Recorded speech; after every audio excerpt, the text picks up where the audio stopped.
Welcome along to the Soda Room. It's that spine-tingling moment where you're actually numb. It was like we had won the grand final. Still, for me, that is the most incredible experience of my life. You got the same undies on. I've got exactly the same ones on. On today's show, one of Australia's greatest musicians, Tim Rogers.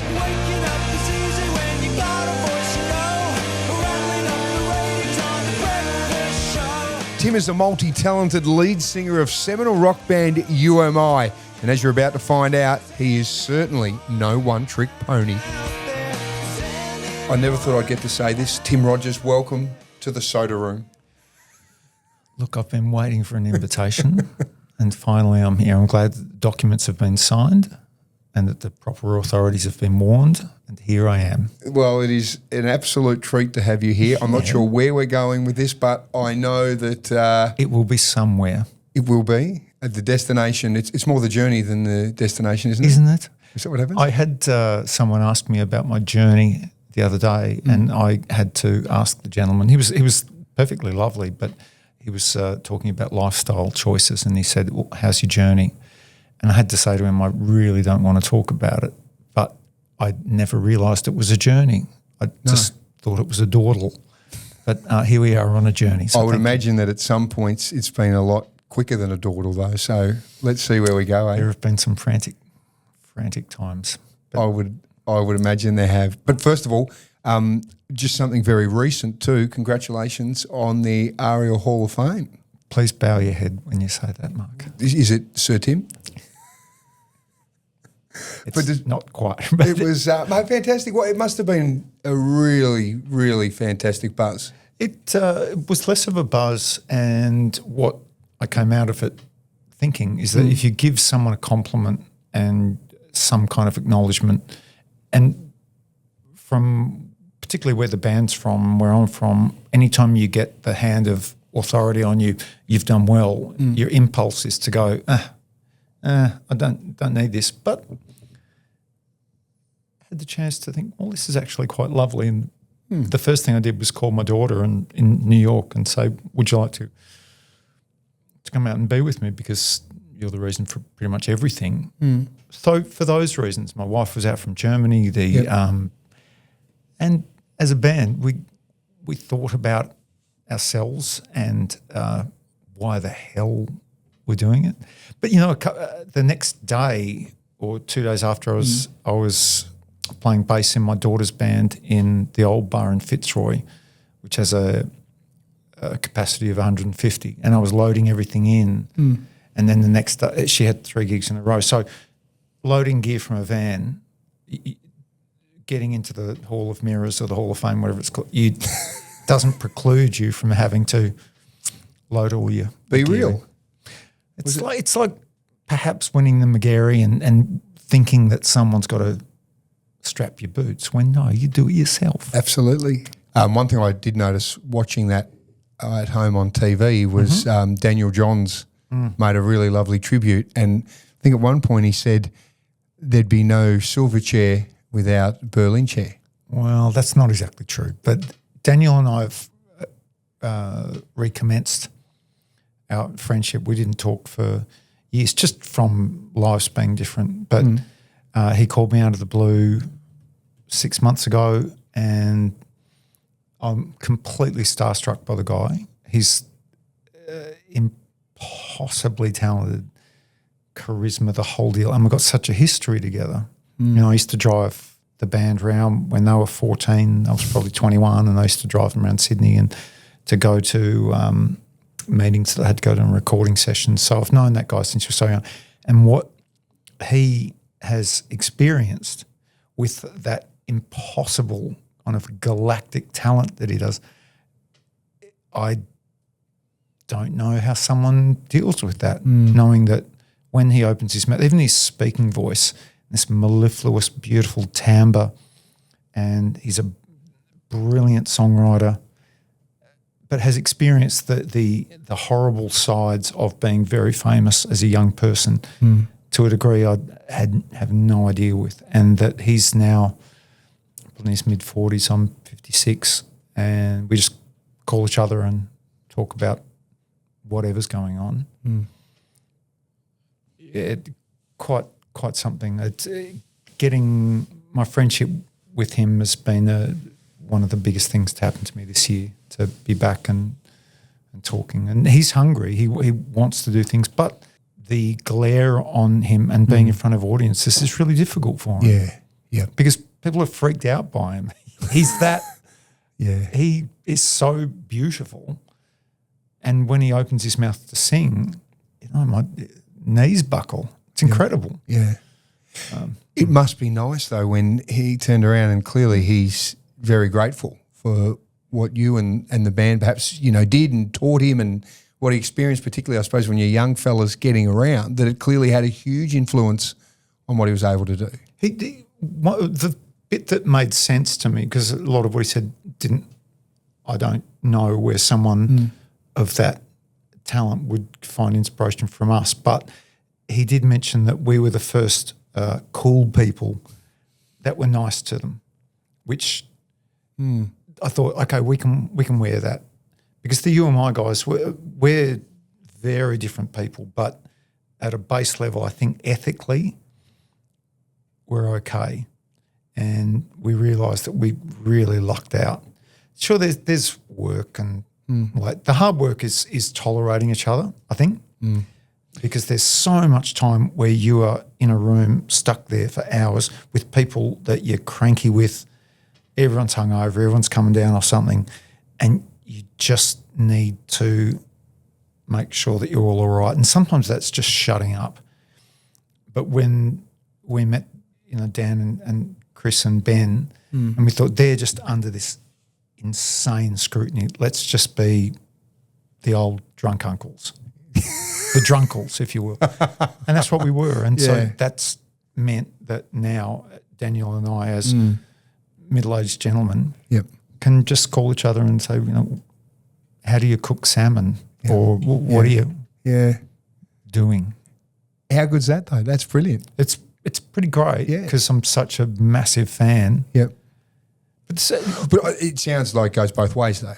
Clearly he's a massive fan. Well, I don't understand that from Daniel at all, because he's just intergalactic. Yeah, but you don't have to understand it, do you? You just have to know that he probably feels that way about you as well, which is a great thing.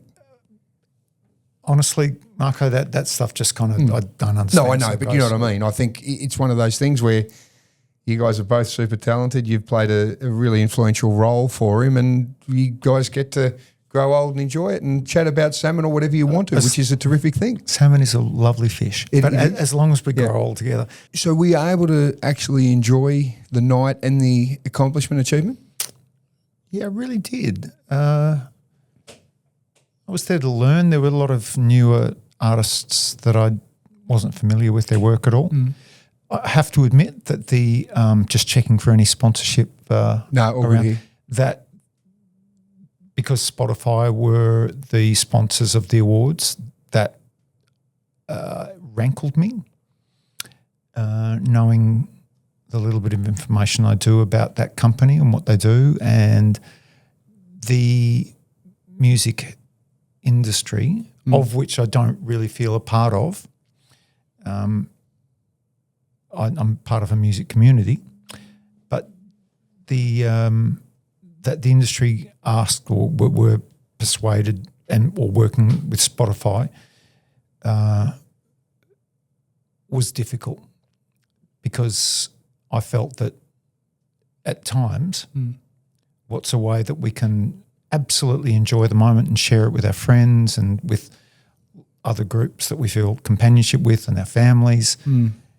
And yet there was this spectre of, as there always is with music, that there's a big business that wants to be involved in all this, and their intent isn't for the betterment of entertainment. And so I have to admit that was difficult. And I said something about the association with ARIA and that organisation, and it's been wiped from all social media and recollection, which makes me think, why would they be that anxious about someone as an old musician like myself having a little bit of a dig? I did enjoy myself though, Mark, and I do apologise for getting... No. But yet I'd look around at tables around us, and younger or older musicians who wouldn't give it a second thought. They were just very happy to be there. But I was quite a little uncomfortable the whole day thinking, well, okay, and by just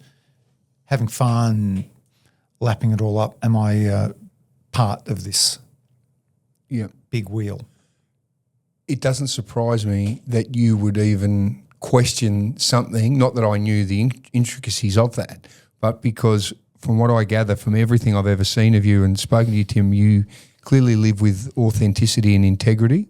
Well, I'm sure there have been moments, but generally I think you appear to be a very well principled person who lives by their values, and if something doesn't feel right, you will call it out or you will question rather than maybe just go along for the ride. Would that be fair?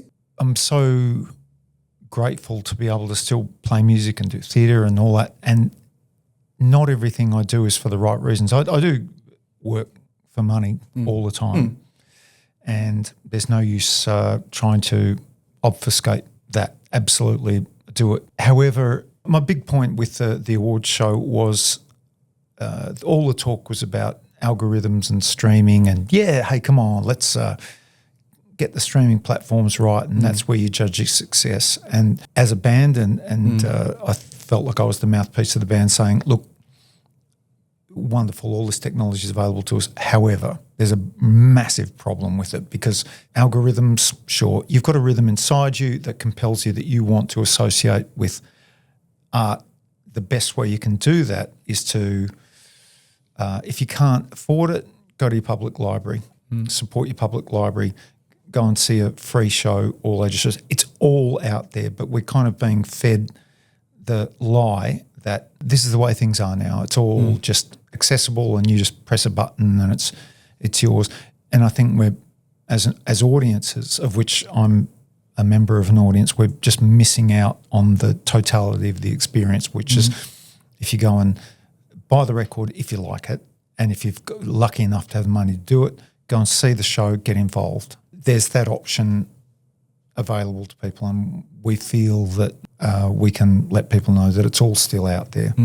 We're not in a brave new world where everything's just available to you. You can go and have these wonderful experiences where you take a chance on something, go and see something, read something that's published by an author that's just a private press, and the experience is so much better. However, I'll get off my soapbox. You said something there as well too when you said with measures of success and perhaps traditional measures that people have. How do you measure success? It's not in record sales or anything like that. It's the ability to not be the bitter guy at the end of the bar. Now, I potentially have been that person, but in music and having a history of being a drinker in particular, you'll sit at the bar and look over and there's somebody, a man or woman or a human, looking at you thinking that you're terrible. You're the most overrated sack of potatoes in the world, and I just don't want to be that person. If I can walk into the Metropolitan Hotel in beautiful Adelaide and take a book, sit there with a cup of tea or a beer or whatever, and hooray for everyone and not be envious of someone else's success. That's the big measure. Because I've known musicians and artists and people who are far more successful than I am, and we've just seen it doesn't bring happiness. I was talking with a very dear old friend, and we had a mutual friend, Chris Cornell, the Soundgarden singer, possibly the greatest songwriter, singer, human I've ever met in my life, who just fascinated me at every turn. And I hadn't spoken to Chris in 25 years. And the gentleman took his own life. And I look at that and just think, I just can't believe it, how someone that special, that adored. So when things like that happen, step back and go, well, no amount of success is going to make you feel any better about yourself. So you've really got to. A couple of years ago, my wife Alice, who travels the world doing ballet and being a ballet choreographer, and she's the most generous person in the world, but at one point she said, my love, you got to tell me, what do you actually like about this music stuff, because you're pretty angry.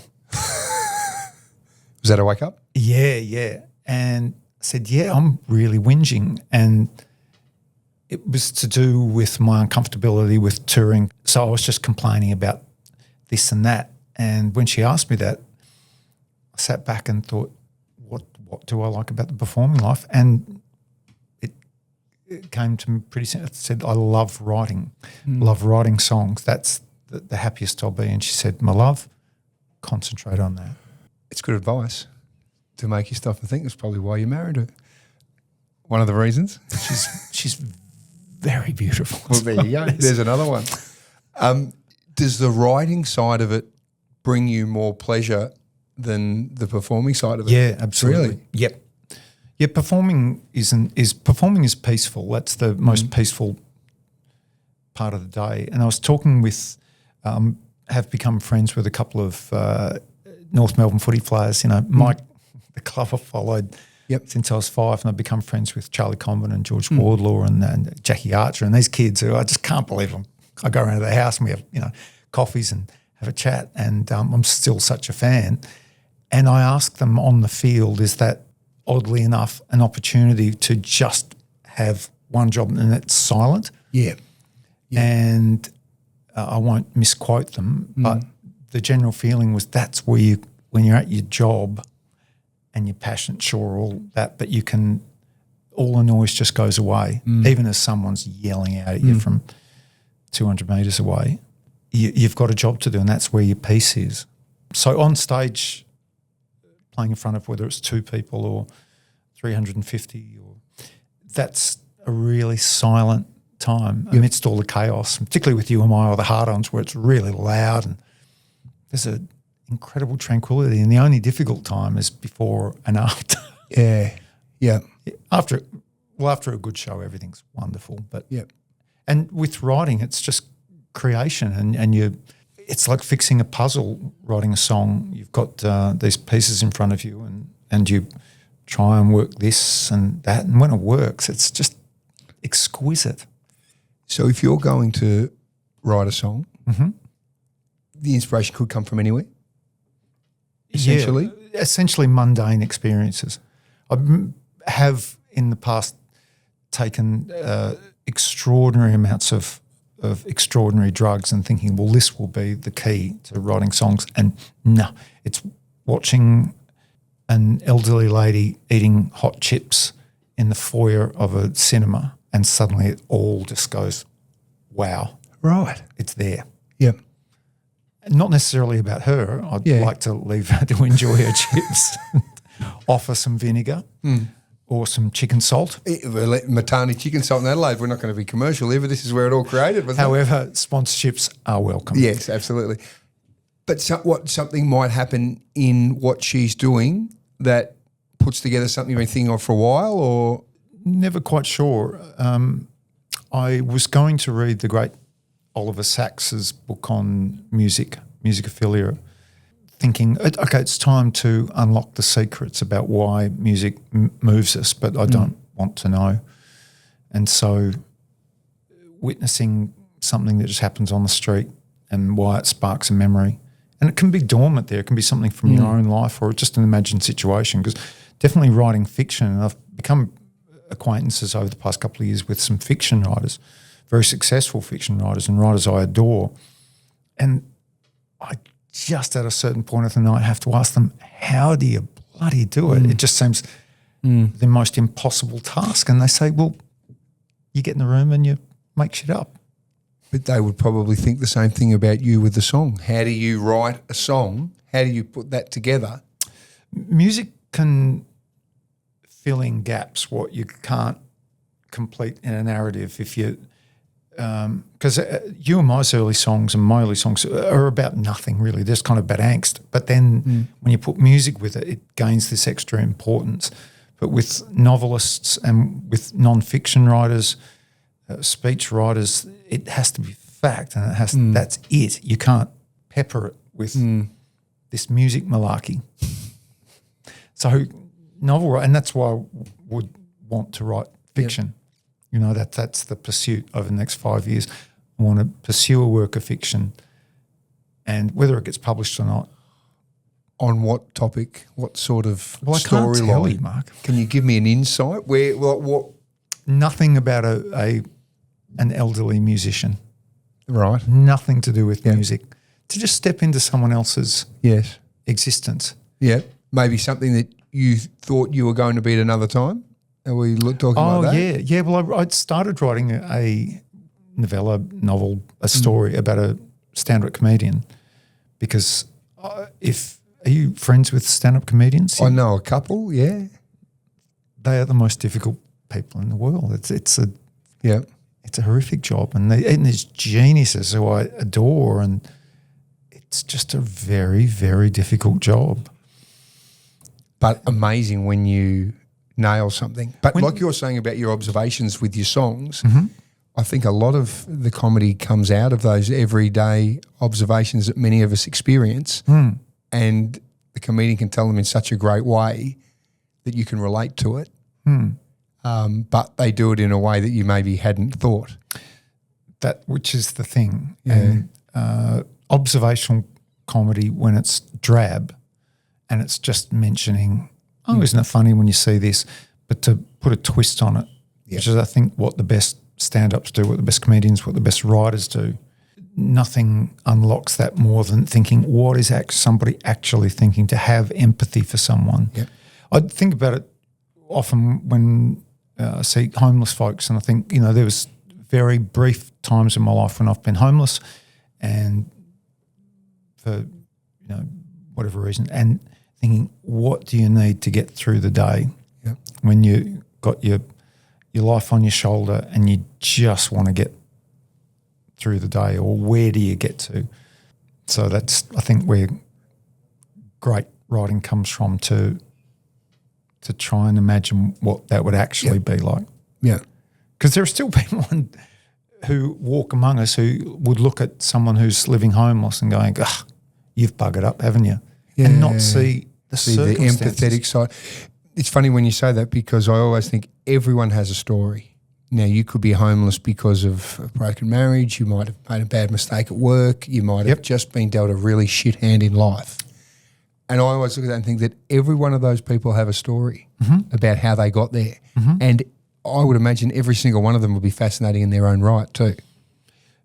Yes, to give people the time to tell their stories. We're in this unique position, being performers, that we make people will come up and tell you their opinions all the time. Airports or bus depots, or at shows, and people they want to tell you. And so who's better placed to express an opinion about the way they think that the existence is, other than musicians? Because we just run into all sorts of people, and they're not wealthy people, and not poor folks, right wing, left wing, whatever. People will just come up and absolutely tell you. So perhaps we're in the best position to hear stories that you can, and to express an opinion, and to let others know, you won't believe what I just heard today. This happened. People are really frank with you, Mark. I don't know. I'm sure it happens to you. It's probably a good thing though. I mean, well, it can probably be quite confronting at times and stops you in your tracks from what you're doing. But do you know what I mean? It's also a privilege that people will share that with you. I'm going to start looking at as a privilege. I used to go to a pub in St Kilda with Matty Richardson, our mate. Yep. And people would just come up to that dude and just tell him the most outrageous stuff, and not just sit as his mate on the stool and ask, how do you deal with it? And he said, well, if you listen and you give people your time, it just makes everything easier. It's a good lubricant for existence, He's a good guy. It's remarkable. Yeah. Whenever you think as a musician or as an entertainer that your personal space is being invaded, go out with a sports person. Right. Let's just go back a little bit, because I know you've got a really great affinity with this town, with Adelaide. But before Adelaide, you're in Kalgoorlie, and I reckon once I heard you say Kalgoorlie's your favourite place in Australia. It gets challenged quite often. Yeah. What's it like growing up there? Oh, it was just all about mum and dad and the local squash court. And, I didn't I don't know what it would have been like being a teenager growing up there. And I went back a couple of months ago. Yeah, I don't actually know what I love about it. It's just home, you know, and spent a lot of time in Perth and in Adelaide. But in Adelaide is where everything happened. So how old were you when you got here? 9. 9. Yep. And you were living in Unley Park. Yeah. Now, for those people that are listening that aren't familiar with Unley Park, we're talking Toorak and it's one of those sort of it's high-end it's wealthy type suburbs. How did a young Tim Rogers get around in Unley Park? Dad made a bit of money out of whatever work he was doing in engineering, and we knew it was a real step up. And we were living next to people who had really big houses, and it was all just an adventure, really. Everyone seemed kind of fascinating, and the ladies dressed very well, even if the gentlemen didn't. I was more interested in the women's fashion, and it is still a wonder to me that I'm heterosexual, I got to tell you. But it was an odd mix. But when we moved to Adelaide, I had mates who were really into music and into taking drugs, and everything just happened at exactly the right time. I was 9 or 10, had access to great music, had friends with good record collections, and they were naughty. Yeah. And it was the perfect time for it to happen. But there was footy and there was sport. There was cricket and all these other things, though, before the music all came. Wasn't there like an obsession with sport in a way? Yeah, It still exists. Yeah. And it was largely my dad, but just I just liked being part of a team. I knew really early on that I didn't have any particular aptitude or talent, but I really liked it. And everyone I met through Dad's sporting career as an umpire or as a player, they were the characters I really liked. And he was quite adept at picking out who's just hot air and who's a really good character. He was very perceptive and would pass on that information. This is the way you do things. Being a braggart or definitely being a bully was right out, you know. And he was a big guy, Dad. He could swat anyone, but just was never a bully. Yeah, hated bullying, and so sport. It was never an avenue that I could pursue to any great level, but just loved it because it was fun. And you said Dad was a pretty good athlete. Yeah, really good. So football, cricket or? Footy and cricket, leg spinner and centre-half forward, centre-half back. He was one of those footy players who could switch from centre-half forward to centre-half back. And I used to love going to footy with him, even though he was an Essendon supporter. But because he'd pick a game apart really well and wouldn't shout and carry on, and he just loved a really good game. And being a leg spinner, the aesthetics of cricket were really big to him, and who was a good player and who wasn't, on their demeanour and the way that they went about it. Like a purist. Bit of a purist. Yeah. But there was nothing stuffy about him. And because Dad was adopted and his background's kind of obfuscated in a lot of ways, I only got to know his family a couple of years before he died. Just had a pretty good sense of what was good and what wasn't. And so because I still play social sport and love it, but when the characters I'm around are bullish or bullying or I can sidestep that. Yep. I just like good performances.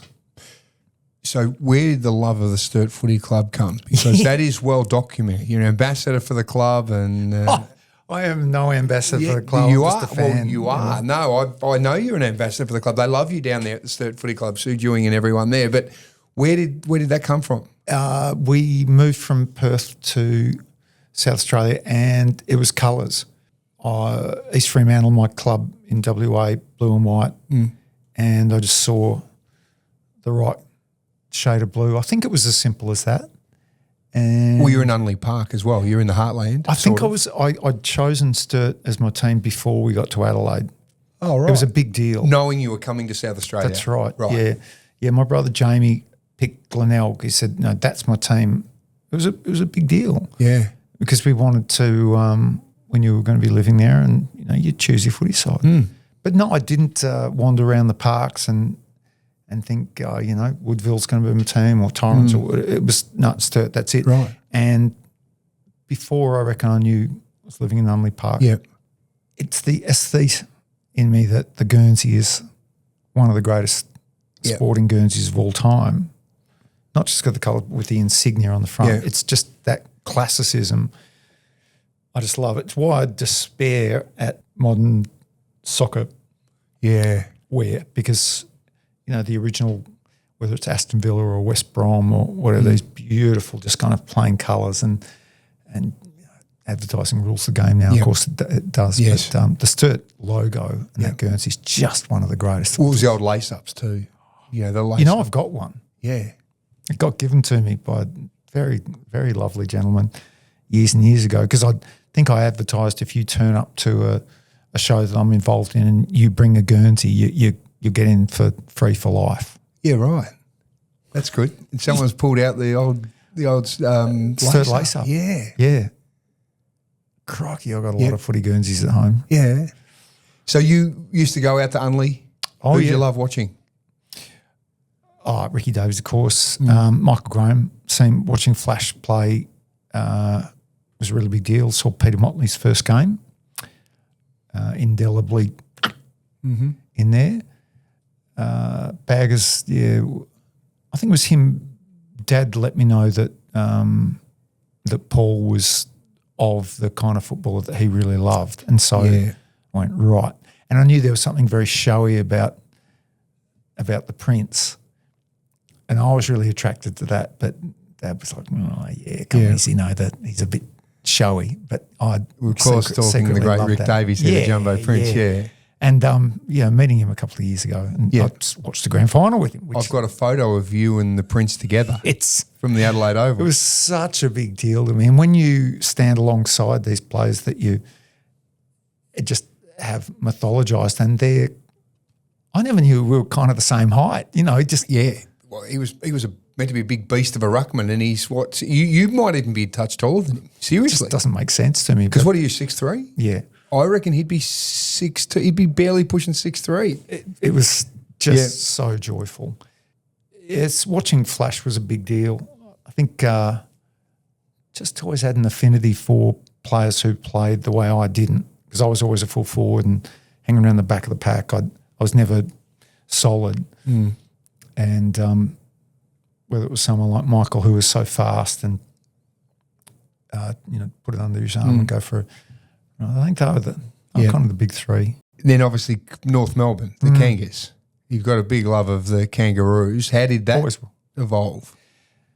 Kalgoorlie, 1975. I was 5 years old, and my memory is that it was the first grand final that was beamed in live to Cal. Yeah, could be proven wrong.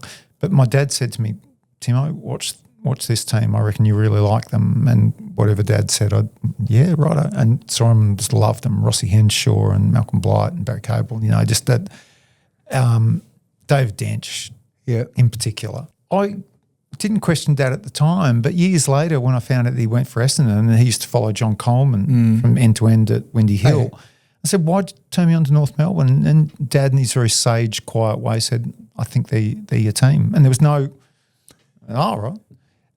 Something about the character of the team, Barassi being the coach. Yep. I think he thought he was steering me in the right direction. Well, he may have seen Ron Barassi's dress sense too, with the big lapels on the open suits. I mean, he looked a lot different to a lot of the other coaches. Maybe there was that. There's a flamboyance about Ron Barassi. There was a flamboyance. Dear Ron. I used to see him at St Kilda Post Office a little bit. Yeah.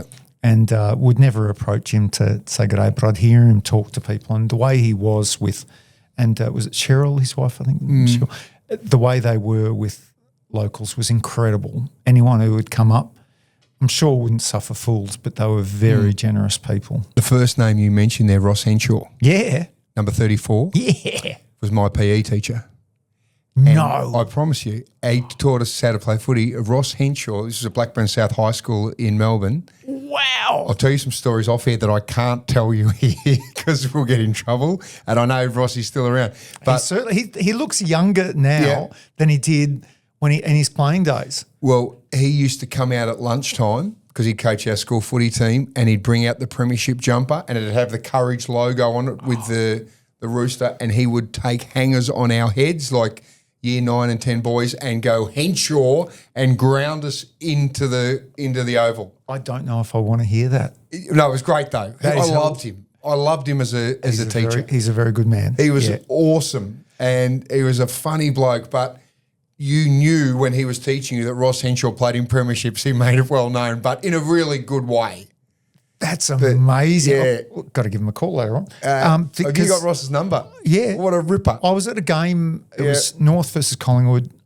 I was there with my friend Gus and Alice, and at half time, Gus, North Melbourne, who's from Adelaide actually, tapped me on the shoulder and said, "Timmy, I think that's Ross Henshaw behind us." And I, bloody hell. And at half time, perhaps we'd had a couple of cups of tea, and I turned around and said, "Excuse me," and as I said, "Excuse me, are you?" And he said to me, "Excuse me, you Tim Rogers?" Really? And mates. There you go. But he sat us through the second. He came and sat with us. He was with his family. Lucy was one of his daughters who had a netball final the next day, and talked us through what was going on in the back line. Because I'm a full forward. I've got no idea of a back line. Yep. But he'd talk us through what was going on. Incredible. And then, becoming mates with Glennie Archer and Danny Laidley and these other people. Yep. My bandmates will rib me on it that when I meet someone from the sporting sphere that I turn to jelly, yet I could talk to Mick Jagger about cricket and I wouldn't raise a sweat, which actually happened. Yes. That's all Mick wanted to talk about. Yeah, right. Was cricket, which was like a dream. You're talking to one of the greatest frontmen of all time, and you're talking about cricket. Oh, and he was gorgeous and funny, and it's terrible how I name drop, isn't it? No, it's not. It's fascinating. I love it. It's absolutely brilliant. But just before we leave Ross Henshaw, Bruce Abernathy, who works here at Channel 7 and has read the sport for a long time, and Abba was a superstar clearly at North Melbourne. Ross Henshaw took Bruce under his wing when Bruce first went to North Melbourne from Port Adelaide. Yep. And he was living with him. And I can remember long before Ross was married and all that. So it's funny, Bruce and I often talk about Ross, and he said, he took me down this path. I said, well, around the same time, he was my school teacher. And I remembered he was dating the woman who was in Sale of the Century in the gift shop. And she was the model. And we used to see her, and he'd drive her around the school in his green Peugeot. As you would. Because he lived in Kenora Street, which was just near my house, and he'd drive near the school, and and her name was Charlie. And we used to look at there and go, Ross Henshaw, premiership star with the hot model in the Peugeot. Like, this is amazing. It's like one of my highlights of my life. Dreams come true. Well, I went to school with Neil Curley's daughter, Gail. Oh, yes. So she was a really good friend of mine at school just for a couple of years. And so it was, speaking of name dropping, but it was this little insight into how wonderful Gail was and how lovely she was. And yet her dad was Neil Curley, so maybe that set up a life of not really being flustered by being in the company of people who have done amazing things, because someone as wonderful as Neil, as Knuckles, was Gail's dad. Yeah. So that's a good point, isn't it? And just when you're talking about those things, what is fascinating, what I really love is the life that you've lived has taken you into so many different areas. And like you said, and in a completely humble way, you're talking cricket with Mick Jagger. Because you obviously, seriously, but you... Only because it happened. I know, but people don't get to do that. You strange. probably had Keith Richards come up and go, g'day as well, didn't you? Because you guys supported the Stones. Yeah. Keith was he was ultra Keith. Yeah, and right. he was everything that you wanted him to be. It was like Pete Townsend was, actually, meeting him was a big deal because I got asked to play Pete Townsend in a biopic that was being developed about Keith Moon. Yeah. So a couple of years previous, and they looked at me and said, "Oh, he does that. He's got a big nose. Yeah. So he can play." So talking to Pete Townsend the whole time, I'm thinking we actually don't look anything like each other, apart from that I've got a good nose on me. But he was really generous and really funny. All the big kind of personalities that have met have been really, really generous. It's just people at my kind of level on the D list that are a bitchy and horrible. I think you're a little higher up in the alphabet, but it's funny. Now, didn't Pete Townsend, didn't he say his son likes UMI? Yeah. Is that right? Oh, what a memory. Yeah, he said, my son really flipping loves your band. And You've got Pete Townsend from The Who. yeah.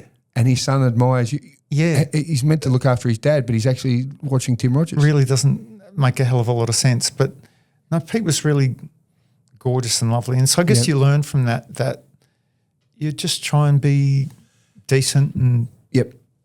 when we played with Grinspoon the other day, you and I did, because they're very dear old friends of ours, and they said, "Can you support us in Wollongong?" And we said, "Well, sure, will there be a sandwich?" Sure. And a band played before us called Purple Disturbance, and they're incredible. They're really great, this little kind of bratty punk rock band. And when I was chatting to them afterwards, and we were just being silly and fun, and their bass player said to me, "Do you mind if I have a chat?" And I said, yeah, sure. He said, "Look, a very dear friend of ours who loved your band killed themselves a little while ago. It's a really big deal to be able to talk to you and to chat with you." And thought, well, geez, I didn't expect that, from these little bratty punks. I don't know, you just, when you don't have, ambition doesn't necessarily mean that you've got to step on other people. No, you can get through with, Being a good guy. well, being a decent human, Yeah. I think. Yep. I don't know how that goes in other realms.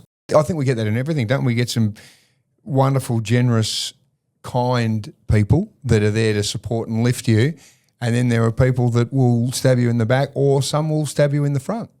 And you get that. Like, you look at someone like, if we look at the world of sport, Bruce McAvaney is probably the most generous. No, he's horrible. No. But I'll tell you just something about, and you'd know this because you would know of Bruce very well, right? You'd know Bruce. But he's the sort of guy where even before a game of football, he might talk about a certain point or a player, and then while he's doing that, he'll drop this beautiful statistic or piece of gold about them and just say, look, you can use that. And then you go and do the game and suddenly say, oh, by the way, Tim Rogers had kicked, and then Bruce has turned around and go, thank you so much for sharing that. I did not know that. That is fantastic. And I've seen him set up those moments. I love that story. Beautiful man. When you're talking about all of the different things that you experience, I know you've sometimes had troubles with anxiety and that over the years, but getting through all that sort of stuff now, do those things still come back and always sort of sit there in trouble, or is that sort of something you grow through as you've got older? The big one is anxiety and boozing. They're Hand in hand. or yeah, and they're always there, and they keep you pretty humble, which is. I made a video recently with HCF Health Fund talking about mental health stuff. If that wasn't a gig, I wouldn't have talked about it, because attempting to get sober or whatever, I just know it. If you've got the disease, it doesn't leave you alone. And so I'm not going to say, hey, 10 months sober and I haven't had an anxiety attack in 6 months or whatever, because it just seems a bit too signalling, or and I don't know whether it's inspirational for people. What I did that program for, and also with stuff to do with anxiety, is talk about there are programs available that aren't expensive, that you can go to your local GP, and there's things around that'll possibly help. And it's got nothing to do with waving a flag going, hey, I'm all better now, everything's great. It's about if someone approaches me and wants to talk about it one-on-one. Yep. But that video I did with Matt Purcell and Tony Johansson and Joe Williams was it was a job. Yep. Otherwise, I wouldn't have talked about it. And just to let people know there are free programs available. Yep. If you're in trouble. But even if you hadn't have done that for that job, sharing that experience and letting people know, and I think lived experience is such an important thing for other people to know, because regardless, like I said, it doesn't discriminate. People often feel alone, and I've done that before as well when you go through really struggling times. But to know other people are experiencing it, and even though you might feel completely isolated and solo, you're not, because there would be countless people around that could be going through similar things. And I think whether it's a gig or it's not, by sharing that to let people know that they're not alone is powerful, and can be sometimes enough for some people to make me take the right steps as well to move forward. Well, I was in an electrical store the other week and wanted to talk about booze stuff, and I said, well, look, I can't speak from authority because I'm not sober, and did for a long stretch and will again, but I may have to hospitalise myself to do it. And I said, now, here's the thing, you can do it too. I didn't want to condescend to him at all. He was in a bad way, and I said, if you speak to your GP, there are hospital programs available. You don't need thousands of dollars and go to a rehab joint in Byron Bay. Public health. It's really grim but enlightening. And it certainly gave me another couple of years of my life. And the past year's been the best year of my life. I'll get back there again because, it's possible. And when you hear that lived experience, particularly from people you admire, what they do, and you think, oh, crikey, I could do that as well. I think that's without doubt, that's the most important bit. When people know that it is not just them, and you see people in all different walks of life, but to know that they've been through it.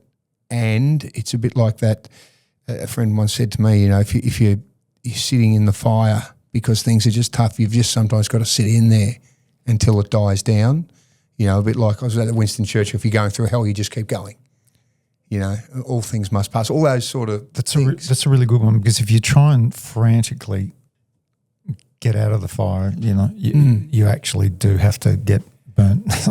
Yeah. But it's if you feel yourself getting into a funk, whether it's depression or it's just melancholy, being scared by that is awful. But to realise you've got to sit with it is quite something. What works for you personally when you've got into those points? Reading. You're right. Reading fiction. Is that an escapism? It's possibly escapism, but reading fiction or working on songs and trying to write fictionally just brings brings a bit of peace. It happened this morning. I woke up and I thought, oh, I'm not good. Something so stupid as there was air conditioning in the hotel room, and I'm paranoid about my throat, and I've got a show tomorrow night and da-da-da. But also, I'd had a couple the night before, and I was admonishing myself because, I don't like it when I drink these days. And but I was anxious, and I thought, I brought a novel with me, The Silver Room by Olivia Laing, an author I love. It's a novel set in 1975 in Italy, based around the film industry in Italy in the mid-70s, and I started reading it, 10 pages. I got up, I put a suit on, went down, had a cup of coffee, and I was better than I was before. Is that because you're then living in the moment? Yeah, which is oddly enough because you're living in someone else's moment. Yeah, you are, but you're out of your worrying about what happened the night before or what's going to happen, these sort of constructs of time that you create, past or present, they're gone. So you're then back in a moment. If that book got you in the moment, which like you said is someone else's moment, it got your mind back into gear. That's right. Perhaps where it should be. Exactly right. And if reading's your thing that does that, it's my thing. And people will say to me all the time, my wife, for example, doesn't read fiction, and yet she does these ballet productions that are based in fictions, but she said she doesn't have the patience, the capacity. She's definitely got the capacity, but that's not her thing. And I go, I get it. She has other ways of calming her monkey mind, but reading instant, better than any medication I've ever taken. That's what stopped me drinking the last time, 24/7, just absolutely on it. And I thought, well, I can't read when I'm shit-faced. And so I'm going to give myself 100 pages of a novel a day to read, whether it's Charles Dickens or Olivia Laing or any of my favourite authors. And it does something at for the you. end of, whether it's 100 pages, 20 pages, 5 pages, immediately better. I'm doing a course on fear of flying at the moment because I'm a terrible flyer, but I do it 100 times a year. So I thought, well, you can't just neck whiskey or take Valium all the time. You tried that? I've been there. And the therapist is saying, well, what do you imagine happening? And I say, well, it's the chaos of it. I love taking off and landing, that's all fine, but just turbulence, I just can't stand it. I can't concentrate, and I've got work to do, and I've got scripts to learn and songs to read, and I want to be able to concentrate. And he'll say to me, well, what do you think's going to happen? I say, I'm just imagining what's going to happen. I said, well, that's what anxiety is, fearing what's going to happen next and not being present in that time. Yep. Turbulence, it's there. It's air and Bit of wind. It's actually okay. And if you're there in the moment, it's okay. And one day I'll get to that. It's something to work towards. It's good. We've gone down some very different paths. We haven't talked a lot of music either, Tim, at the moment, which I've loved, though. I've enjoyed because we're just I did go talking to about the life. greatest record store I think I've ever been to in Adelaide this morning. Clockwork Culture Records. Now, we're getting no funding from them, but I hadn't been there. It's been open for 5 years and has the greatest collection of, the greatest jazz record collection that I've seen in years. And it was a wonderful experience. So I woke up this morning and just thought, right, what's going to make my life better is to go and get some Cecil Taylor and some Bill Evans records from Clockwork Culture. That's just amazing because, again, I'll say that going to record stores, going to bookstores, Imprints Books in the centre of Adelaide is just one of my favourites. They've got the best collection. You go in there, you talk to the proprietor about what's good, what they've been reading. Even if you don't buy anything, it's a great exchange, which streaming culture and the like, of which I participate in, but you don't get that from. So I would encourage anybody Beautiful. to do the same. You worked in a record shop, didn't you, many, many, many years ago when you were a young bloke? Was that just in the formative days of UMI? Yeah. Well, I was studying law and doing an arts law degree, and then got really sick, and so had to leave that. What I had to train myself in was to try and not show my absolute displeasure at what people were buying. Right. Life Tell is me, too short to listen to terrible records. someone comes up back then. Yeah. So when are we talking? What years roughly was this? 1989, Right. 1990. What do they bring to the counter to buy that you would just look down the nose at? Give us an example. An Ace of Base remix. All that she needs is EP. another baby, Tim. All that she wants is a better record collection. Ace of Base, so that'd be anything else that would not. House music of the time didn't appeal to me until I went with my brother, took drugs, went to a dance party, and then it all makes sense, but I don't want to listen to it at home. Yeah. I love listening to opera, to jazz, to anything, but just electronic dance music of the time. Yeah. But there'll be time. I'll hear something right. Yeah. And I'll be right into it. What's still to do? Because you're doing some acting at the moment. You said you've just been acting with Richard Roxburgh. Yeah. Incredible guy. What do we need to look out for? What's that? Well, I don't think you can actually tell. I'm not allowed to say yet. Well, I'm doing theatre next year. I'm doing a production of Waiting for Godot, the Angry Irishman's play. And, I'm really not sure. Next year's kind of, I want to pursue writing fiction. But if it doesn't happen, it doesn't happen.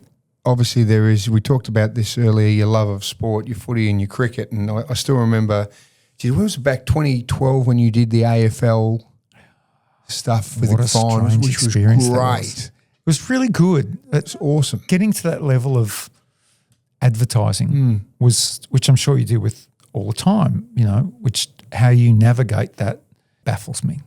Mark, it really does. And because I don't know whether to have the energy or whatever, but they got me, and it was my friend Stephen who got me to do the ads. What was it called? This is greatness. This is greatness. This is greatness. This is the grand final. This is where names are made and legends are forged. This is Topos, Smothers, and Supermen. This is what you tell your grandkids about. This is the fifth row of the grandstand. This is blow the siren, hit the boundary line, and just let go. You'll be okay. This is everything, the ultimate, that one day in September. This is greatness.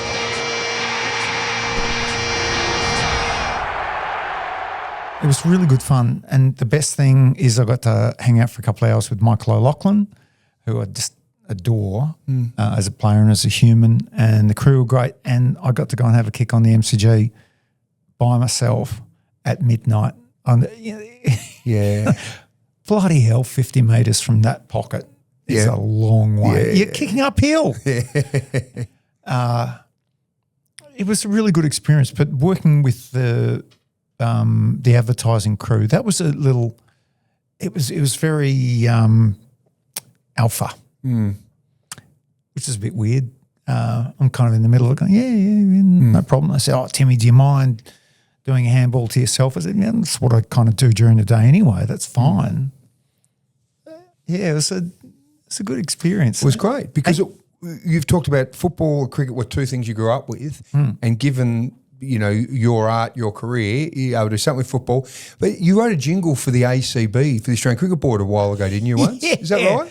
I can't believe you know that. I loved it. I was living in Spain, and my publisher called and said, "Oh, the ACB want a song." I said, "Yeah, all right. Can I get home?" And they got me a flight home, and I recorded the jingle in a day and then flew back to Spain. And I really thought it was going to be a big payday, and it wasn't.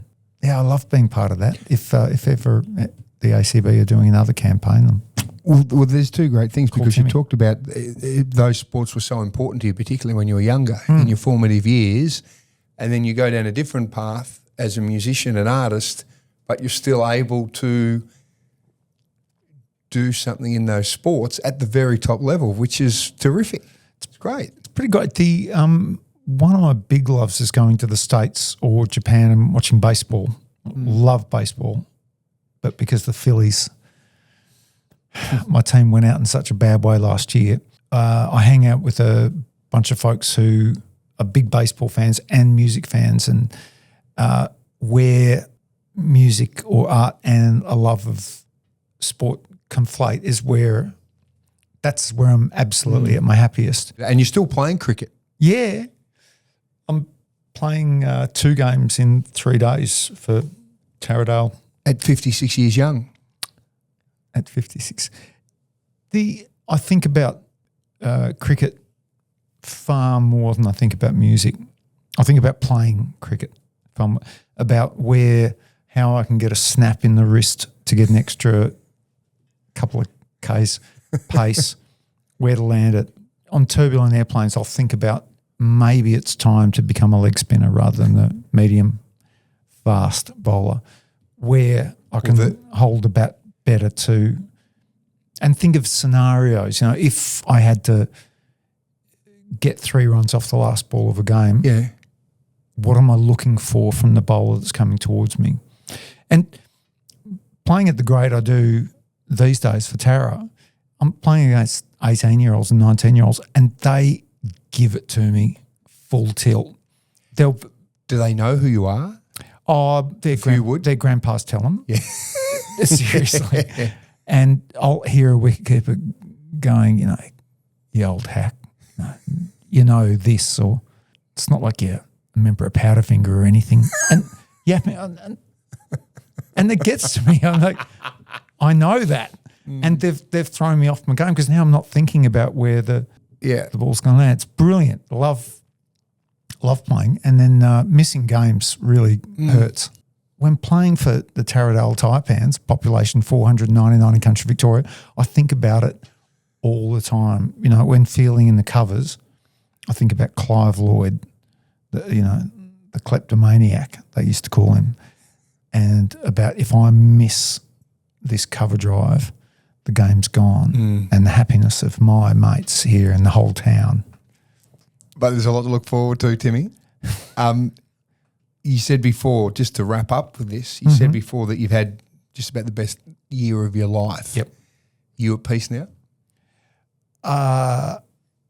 Yeah, well, the big thing is just being in love. I love my wife. My daughter's doing okay in New York. She was out here. Being in love with someone and just being assured of that is a massive one. I worry for her. You know, she's got an international job that is a real challenge on her piece, and sort of, well, concentrating on her welfare gives me a bit of a purpose, far more than writing songs or anything like that. And yeah, when as you very well know, you know, that your kid's doing okay, looking after Alice, or trying to. But yeah, and also that lovely time, you know, when you get to your 50s mark, okay? Mate, I'm not far behind you. I'm only a year behind you. It's I still find it unbelievable. Yeah. But just not really, you just want to present yourself as a half-decent human being. Any kind of posturing doesn't matter. And I hung on to that for so long. I'm in a rock and roll band. This is my identity. I need to be a particular way, whether it was louche or extravagant or at least interesting. And now it's actually, just try and be okay. Yep. You know? Yep. And so that's a pretty peaceful way, you know, particularly after the chaos of living, to live with that and to not really have to scramble just to, for existence. I pretty much know that this afternoon I may get a sandwich. That's living all right. Well, it's a pleasure, mate, to have you here. I'm so happy. I mean, it's just great you wearing your heart on your sleeve and talking about so many different things, and we didn't even talk a lot about music. Oh, music. Congratulations on the ARIA Hall of Fame, mate. Very Thanks, well deserved. Marco. The Hall of Mirrors. Mate, you're up there and you should be in there. Good on you, brother. Strange life. Well done. Well, thanks so much for listening. And if you love what you've heard, you can subscribe to the Soda Room podcast. You can write a review if you like and share the show with your friends. Hey, thanks for joining us today. Now, just before we go, a big thank you to our friends at Wavell Hyundai, a family-owned dealership with a friendly, experienced team who genuinely care about their customers. Wavell Hyundai has got the best range you've ever seen. So if you're looking for a family car, Hyundai's range has got you covered. Everyday options to getting around town to big spacious SUVs like Drive's Car of the Year, the Santa Fe. Comfort, safety and space for the whole family. Go and visit the team at Wavell Hyundai. You can find them just opposite the Adelaide Showgrounds on Goodwood Road. Wavell Hyundai, driven by Australian Motors.